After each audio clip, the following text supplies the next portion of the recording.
Hey everybody, welcome to Spare Change, Loudon Edition. Corey LaJoie here alongside Ryan Flores, heading up to the Magic Mile this weekend. One of our favorite stops on the schedule. It's just some beautiful country up there and a nice little racetrack nestled away in Loudon, Hampshire. Man, we've had some fun there over the years for sure. Yeah. Some of that. What's one of your best Loudon memories? My first time I ever went to Loudon, we went with Hot Pockets. I don't know if this is going to get me in trouble or not, but I'm going to tell. Hot Pockets was running a tour race. Brian Kramer. Brian Kramer. We were running the first big tour race there. That was always like. That's their Daytona 500. That's big. And they were like, hey, there's no way we can get you in the pits. You're too young. So we get there. I ride with the car. And I used to do this when I was younger, too. And like in New Jersey, you couldn't go in the pits until you were 18.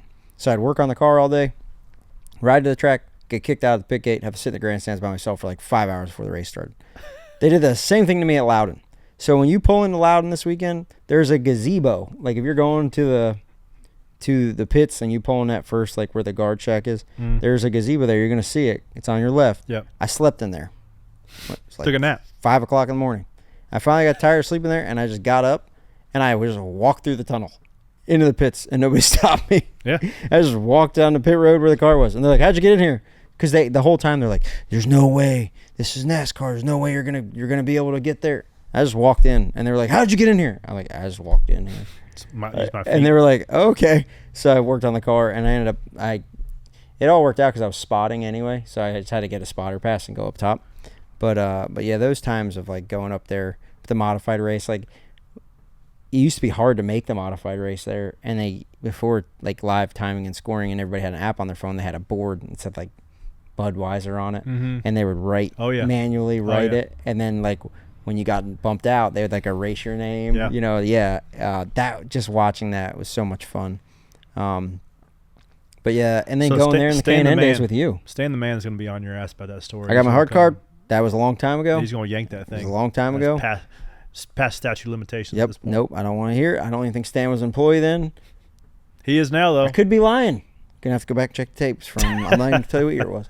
But then going there in K&N days with you, I think really one of the fun times when you went there your first time and almost won and ended up wrecking. I ended up wrecking Alan Tardif into 3 coming to the white. I didn't. Oh, this is a good story. A lot of layers to that cake. Yeah. So Archie St. Hilaire, who I ended up driving for multiple years later in the 32 car, Cup car, owned that car. And I'm just wide-eyed, going for my first win. I get into 3 over those choppy bumps from where like the road course crossover is, and you'll see a lot of guys struggle with that this weekend as they take left rear pressure out. Really easy to get on the left rear stop there and bust your ass. But in there, drive it in there on his left rear quarter. We raced side by side for 8 laps, right off turn 2, and just okay. I'm gonna pull some sort of half-ass slide job here and do like the sideways, like right front into the door, into the left rear tire, into the quarter, and we both ended up spinning out. Forgot who won. I think Brandon Jones might have won. I don't know. Here's the deal. You weren't supposed to be winning that race. No. That was the steel body car, the first one you got that had the Bodine bobsled on it. But at that time it was black, though. Yeah, it's black. Like that was like an exciting time for all of us because that car kind of, you'd run some races here and there. Then that car kind of showed up, built it, went to Thompson with it. You did well. Then Loudon was like your 3rd or 4th race. Yeah. And you almost won it. And I remember being like, oh, we're going to have to fight. And coming back to the truck, and the first one to your car was Mike Dillon. Pause. So I'm like, my dad is spotting for me, absolutely dog cussing me on the radio. You stupid, but right, like, and I'm like, I know, I'm suck so bad. And I pull into the garage, right, and I just like pull at the behind the hauler, and I'm just like looking down, and the garage area is dead because everybody else parked on pit road. I'm just like defeated. Like we weren't racing for points. We didn't really need a tech or tear down or nothing. Thinking your career's over. That was my one shot to ever win a race and blew it. And one guy in my peripherals running like briskly walking over, and he starts like fumbling with the window net, rips it down, and he sticks his head in. And I'm like, am I gonna get punched here? Like, and it's Mike Dillon. Hey man, Don't be down. He's like smacking me. Don't be down. That was badass, man. You gotta go for it. Gotta go for it. Don't be sad. Pick that chin up and get going. And I was like, oh, okay, Mike, thanks. I think that's what he was thinking this past week when you smashed into 3 No. at Iowa. Yeah, probably not. Right. Like, that was a long time ago. That was like 2010. Yeah, then you had you won a race there with A couple years later. You've had Photo finish with Kyle Larson there. He beat me about 2 feet. you bottomed out. Yep. Got into a fight at a legend race there once. I remember that vividly. That's when I had to explain to Leanne that when we go short track racing, you generally get us into fights. Yeah. We have to briskly leave the racetrack. But Loudon was also the site of my first career NASCAR Cup Series race. Oh, I remember that. 77. 77. Dave Blaney had driven it a couple times, and it was 1/2 notch above a starting Parker. It had missed a couple races. Randy Humphreys and now a good friend of ours, Carl and Amy Folkler, were part owners of this car. I had no business driving a Cup car at this point in time. I've been reading Ray Abraham's book, and he says it. Jump out of the airplane and build a parachute on the way down. Yeah, that's what That happened. is exactly what you did. Yeah, I think I had only raced maybe 4 or 5 Xfinity races to that point. I had come off a great year in ARCA, part-time Xfinity, and it was one of those where I had to call Brett Bodine because he was like the approval process and be like, Brett, it was in the playoffs. It was like the first race of the playoffs. Oh. I'm like, Brett, I won't crash anybody. I'll stay out of the way. Just like, please let me drive.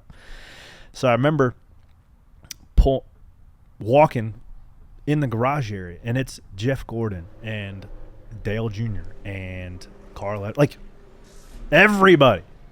And I'm like freaking like I was very young and dumb and very cocky and had way more self-confidence then than I had now, or maybe realistic expectations for myself. And so I come out first run. That was back when they had like the chase for the Nextel or chase for the Sprint Cup banners across the windshield, the bright yellow ones. Remember, if you're in the playoffs, you had this yellow banner on your windshield. Yellow banner, yellow splitter, yellow spoiler. Yep. So I come off pit road, and it's got 4 pounds of left rear pressure in it back when they had the big blades and the big power.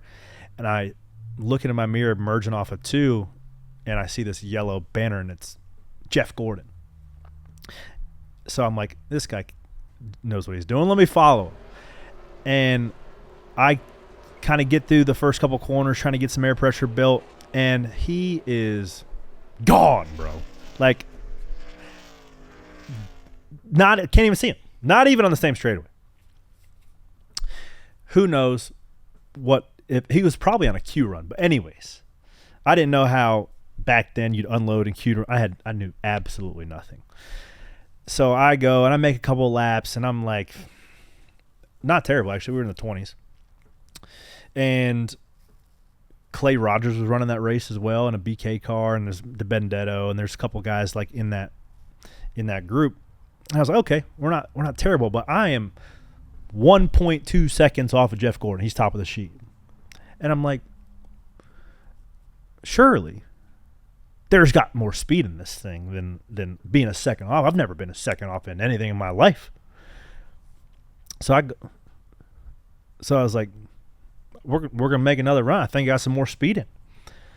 Pull back off, pull out again. Here comes Jeff. So I'm like, I'm going to keep up with this son of a now. What's Jeff Gordon know? I'm going to show him something. We go into 3, and my mark was like the 2.5. He must have been in Q because he went like past the 1. I lifted. He's a football field in front of me, and he's still driving the corner. I was like, okay, well, if Jeff Gordon can get to the 1, like, I can get to the 1. So I pull the belts a little tighter down the front straightaway. I get it in there. I'm like, okay, it's stuck. Let me go pile this thing off into 3 and see if it sticks. 3, 2, okay. Oh, no. Oh, chase.